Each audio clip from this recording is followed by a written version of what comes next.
Well, good morning, folks. Welcome to Friday's edition of Quarantining with Pastor Michelle. I'm Pastor Michelle, and as you can see, I literally just woke up, and I decided to do my video a little early today because I'm going into the office this morning, and actually going to meet up with someone. One of my friends at 10:30. For a socially distant visit, and then going into the office. So, anyway, I wanted to do my video a little early so I can get my workout in this morning and watch. One of the things that's been bringing me joy lately is I've been listening to the podcast The Office Ladies, which is hosted by the actress that played Pam and the actress that played, oh my gosh, sorry, Pam and Angela on The Office, and they've been going through and doing a different podcast for every episode of The Office. So I've been going through that one podcast at a time, and then after I watch podcasts, I've been watching the episode of The Office. So that's been really, really cool, actually. So that's been bringing me joy. And as far as good news, I don't have the CNN thing up in front of me right now, but I did want to share a little bit of good news coming from my church as far as what people are doing at my church. I'm amazed at what, some of our families are doing to help others. On Sunday for our children's moment, that's kind of it was my challenge. I asked the families to share with me ideas about how we can make the world a better place. How can we spread love and kindness even now? And a lot of them are already doing that. And so they have more than just ideas. They actually have concrete things that they're doing. I was really impressed by one of the parents said that she actually went out and bought a Grubhub gift card for the nursing staff at a local nursing home. And she bought enough of a gift card to supply a meal for the whole nursing staff for all their shifts on one of the days. And so I love that. And I kind of want to do that. I think that would be a really good gesture because this parent made a point, that I think a lot of the nursing staff at hospitals are getting a lot of recognition, but nursing homes are not getting as much recognition as they deserve, and think about all the stuff that they're doing. So maybe that's something we can think about in our own time, maybe sending letters of appreciation, or even buying the nursing staff a Grubhub or a DoorDash gift card. I didn't even know you could do that, and so I think I'm going to do that in the future. But that's just some good news to spread today. So a little bit of inspiration. Write spontaneous every day for 15 minutes. That would be like journaling. First, get settled, breathe, big, deep, full breaths taken slowly. Clear your mind of words. Be wordless. Then open your eyes and write whatever comes out of you, and keep writing without taking your hands from the paper or the keyboard for 15 minutes. Don't worry about punctuation or spelling, just write every day, 15 minutes regardless. Watch what happens to your level of craft when you work on a project. Why? Because stories live in our bodies, and we need to feel our fingers moving in the process of creation every day. Your hands are your interpretive tools. They bring your spirit out in word and language. So let's start with prayer. Our Father and Mother who art in heaven, hallowed be thy name. Thy kingdom come, thy will be done on earth as it is in heaven. Give us this day our daily bread, and forgive us our debts as we forgive our debtors. And lead us not into temptation, but deliver us from evil. For thine is the kingdom and the power and the glory forever. Amen. So let's take a big inhale. And inhale all the good. And exhale all the bad. And yawn, apparently. So, our woman of the day is a famous Native American explorer and guide named Sacagawe. I just love saying that name. And so just a couple of her sayings. Don't go around saying the world owes you a living. Everything I do is for my people. Amazing the things you find when you bother to search for them. So Sacagawea was born around 1788 to the chief of the Shoshone tribe of Native Americans in the Rocky Mountains. When she was around 11 years old, their village was raided by a tribe who stole most of their horses and kidnapped Sacagawea. They went north too far for Sacagawea to attempt to escape and too dangerous for her family to rescue her. At 15, she was sold to a French-Canadian trader, Truchon Charbonneau, and became his wife. The U.S. was a very new country at the time, and its third president, Jefferson, wanted to make it bigger. So in 1803, he bought a vast piece of land from the French known as the Louisiana Purchase, which doubled America's size. The land did not really belong to either government, but to the native peoples who lived there. Jefferson respected them, though, and wanted to explore the new territory peacefully, so he chose Meriwether Lewis and William Clark to lead a mission of scientific discovery. The Lewis and Clark expedition began in May 1804. After reaching Hafsat lands, the explorers needed an interpreter to help them buy horses from the Shoshone.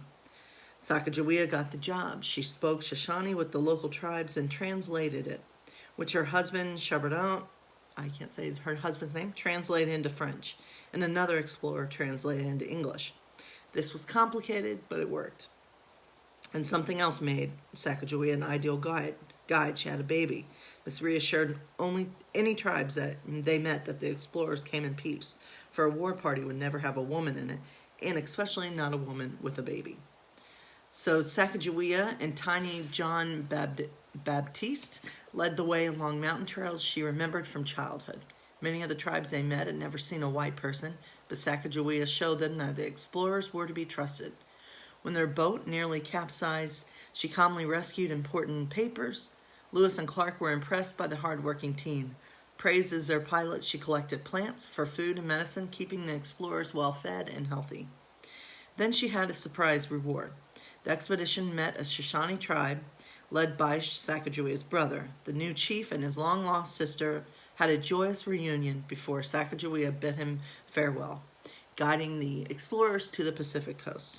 When they decided where to camp for winter, she and Clark's slave York voted too, probably the first time an African-American man voted in the U.S., and yet another sign of Lewis and Clark's respect for her.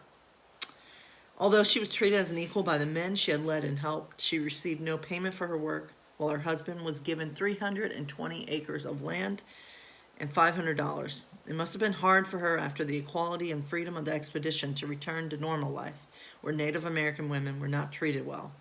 6 years later, she had a daughter named Lisette, but Sacagawea died of a fever shortly after, at the age of 25. Clark kindly adopted her children. John Baptiste was well educated, traveling to Europe before becoming a wilderness guide, but nothing more is known of Lisette, the daughter. Although her life was brief, it was dramatic and extraordinary. She was an important leader on a major historic expedition in American history. A teenager and a young mother, she faced danger calmly and bravely, successfully leading the men peacefully through the unknown territory. She is a powerful figure in American history, and she's a valuable guide and a bold trailblazer. And so there she is. There's Sacagawea.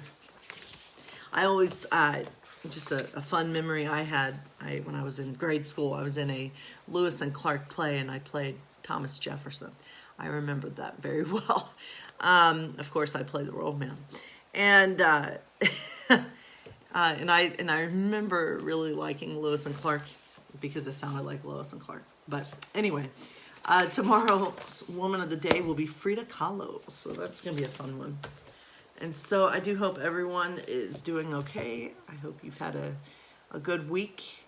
I know it's been one heck of a week, with work and going back into the office a couple days, and it's been nice.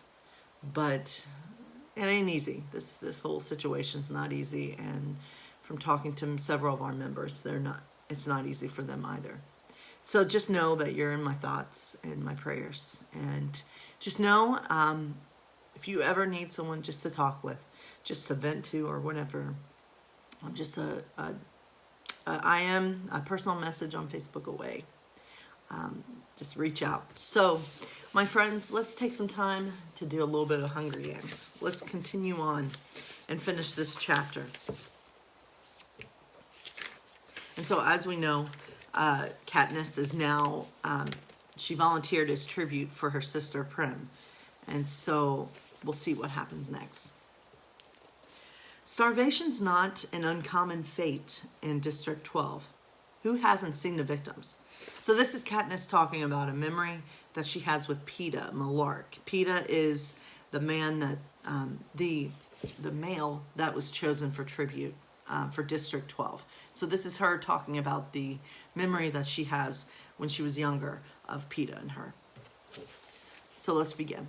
Starvation's not an uncommon fate in District 12. Who hasn't seen the victims? Older people who can't work, children from a family with too many to feed, those injured in the mines, struggling through the streets, and one day you come upon them sitting motionless against a wall or lying in the meadow. You hear the wails from the house, and the peacekeepers are called in to retrieve the body. Starvation is never the cause of death officially. It's always the flu or exposure or pneumonia, but that fools no one. On the afternoon of my encounter with Peeta, the rain was falling in relentless icy sheets. I had been in town trying to trade some threadbare old baby clothes at Prim's in the public market, but there were no takers. Although I had been to the Hob on several occasions with my father, I was too frightened to venture into that rough, gritty place alone. The rain had soaked through my father's hunting jacket, leaving me chilled to the bone. For 3 days we'd had nothing but boiled water with some old dried mint leaves I found in the back of a cupboard. By the time the market closed, I was shaking so hard I dropped my bundle of baby clothes in a mud puddle. I didn't pick it up for fear I would keel over and be unable to regain my feet. Besides, no one wanted those clothes. I couldn't go home because at home was my mother with her dead eyes and my little sister with her hollow cheeks and cracked lips. I couldn't walk into that room with the smoky fire from the damp branches I had scavenged at the edge of the woods after the coal had run out. My hands empty of any hope. I found myself stumbling along a muddy lane behind the shops that served the wealthiest townspeople. The merchants live above their businesses, so I was essentially in their backyards. I remember the outlines of garden beds, not yet planted for the spring, a goat or two in a pen, one sodden dog tied to a post, hunched, defeated in the muck. All forms of stealing are forbidden in District 12, punishable by death. But it crossed my mind that there might be something in the trash bins, and those were fair game. Perhaps a bone at the butcher's or rotted vegetables at the grocer's, something no one but my family was desperate enough to eat. Unfortunately, the bins had just been emptied. When I passed the baker's, the smell of fresh bread was so overwhelming I felt dizzy. The ovens were in the back, and a golden glow spilled out the open kitchen door. I stood mesmerized by the heat and the luscious scent until the rain interfered, running its icy fingers down my back, forced me back to life. I lifted the lid to the baker's trash bin and found it spotlessly, heartlessly bare. Suddenly a voice was screaming at me, and I looked up to see the baker's wife telling me to move on, and did I want her to call the peacekeepers, and how sick she was of having those brats from the seam pawing through her trash. The words were ugly, and I had no defense. As I carefully replaced the lid and backed away, I noticed him, a boy with blonde hair peering out from behind his mother's back. I'd seen him at school. He was in my year, but I didn't know his name. He stuck with the town kids, so how would I? His mother went back into the bakery, grumbling, but he must have been watching me as I made my way behind the pen that held their pig and leaned against the far side of an old apple tree. The realization that I've had nothing to take home had finally sunk in. My knees buckled, and I slid down the tree trunk to its roots. It was too much. I was too weak, too sick and tired, and oh so tired. Let them call the peacekeepers and take us to the community home, I thought. Or better yet, let me die right here in the rain. There was a clatter in the bakery, and I heard the woman screaming again and the sound of a blow, and I vaguely wondered what was going on. Feet sloshed toward me through the mud, and I thought, it's her. She's coming to drive me away with a stick. But it wasn't her. It was the boy. In his arms, he carried 2 large loaves of bread that must have fallen into the fire because the crusts were scorched black. His mother was yelling, "Feed it to the pig, you stupid creature. Why not? No one decent will buy burned bread." He began to tear off chunks from the burned parts and toss them into the trough. And the front bakery bell rung, and the mother disappeared to help a customer. The boy never even glanced my way, but I was watching him because of the bread, because of the red wheal that stood out in his cheekbone. What had she hit him with? My parents never hit us. I couldn't even imagine it.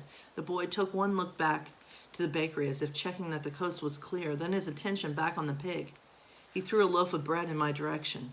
The second quickly followed, and he sloshed back into the bakery, closing the kitchen door tightly behind him. I stared at the loaves in disbelief. They were fine, perfect, really, except for the burned areas. Did he mean for me to have them? He must have, because there they were at my feet before anyone could witness what had happened. I shoved the loaves up under my shirt, wrapped the hunting jacket tightly about me, and walked swiftly away. The heat of the bread burned into my skin, but I clutched it tighter, clinging to life. By the time I reached home, the loaves had cooled somewhat, but the insides were still warm. When I dropped them on the table, Prim's hands reached to tear off a chunk, but I made her sit, forced my mother to join us at the table, and poured us warm tea. I scraped off the black stuff and sliced the bread. We ate an entire loaf, slice by slice. It was good, hearty bread filled with raisins and nuts. I put my clothes to dry at the fire, crawled into bed, and fell into a dreamless sleep. It didn't occur to me until the next morning that the boy might have burned the bread on purpose, might have dropped the loaves into the flames, knowing it meant being punished, and then deliver them to me. But I dismissed this. It must have been an accident. Why would he have done it? He didn't even know me. Still, just throwing me the bread was an enormous kindness that would have surely resulted in a beating if discovered. I couldn't explain his actions. We ate slices of bread for breakfast and headed to school. It was as if spring had come overnight. Warm, sweet air, fluffy clouds at school. Clouds. At school, I passed the boy in the hall. His cheek had swelled up and his eyes blackened. He was with his friends and didn't acknowledge me in any way. But as I collected Prim and stared for home that afternoon, I found him staring at me from across the schoolyard. Our eyes met for only a second, then he turned his head away. I dropped my gaze, embarrassed, and that's when I saw it, the first dandelion of the year. A bell went off in my head. I thought of the hours spent in the woods with my father, and I knew how we were going to survive. To this day, I can never shake the connection between this boy, Peter Malark, and the bread that gave me hope, and the dandelion that reminded me that I was not doomed. And more than once, I had turned in the school hallway and caught his eyes trained on me, only to quickly flit away. I feel like I owe him something, and I hate owing people. Maybe if I had thanked him at some point, I'd be feeling less conflicted now. I thought about it a couple times, but the opportunity never seemed to present itself. And now it never will, because we're going to be thrown into an arena to fight to the death.